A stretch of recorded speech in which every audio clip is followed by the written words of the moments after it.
लिन का भाई उससे ज्यादा काला था। बड़ा भाई उसे मारने के लिए गुस्से में था। माँ ने यह सुनकर उसे रोका। इस कारण उनकी कार सामने से आ रही बड़ी ट्रक से टकराने वाली थी। आप कहें अगर कुछ हो जाता तो इसका दोष बच्चों पर आता या माँ पर। यह परिवार किसी तरह बच गया। दोनों भाई बोले कि माँ का चेहरा मोबाइल के 8वें इमोजी जैसा लग रहा था। तीनों हंसी में डूबे रहे। फिर माँ ने स्थिति संभाली और आगे बढ़ी, लेकिन अचानक जमीन धंस गई और उनकी कार खाई में गिर गई। सच में एक बड़ी मुसीबत से बचने के बाद भी मुश्किलें पीछा नहीं छोड़ती। जल्द ही बचाव दल मौके पर पहुंच गया और उन्होंने सुरक्षा रस्सियों का उपयोग करके तेजी से वाहन की स्थिति तक पहुंच बनाई।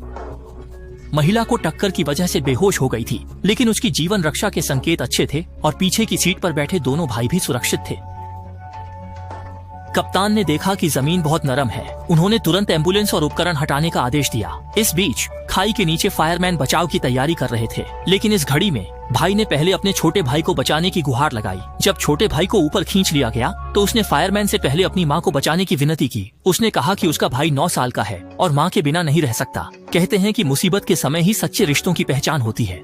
हालांकि वह अपने छोटे भाई को परेशान करता था। संकट के समय वह उसका सहारा बन गया। जब माँ को भी बचा लिया गया तो उसकी बारी आई। चट्टान बड़े पैमाने पर धंसने लगी। कप्तान ने आदेश दिया कि कार को तैयार रखा जाए। वायरलेस पर जोर से पुकारा, ओल्ड जी तुरंत ऊपर आओ, 1 सेकंड भी बर्बाद नहीं होनी चाहिए। ओल्ड जी के संकेत मिलते ही एडी ने केबल काट दी। कार तुरंत खाई में गिर गई। अंततः जमीन धंसना बंद हो गई। गिरावट के बावजूद परिवार सुरक्षित था। उन्होंने रोमांचक दिन बिताया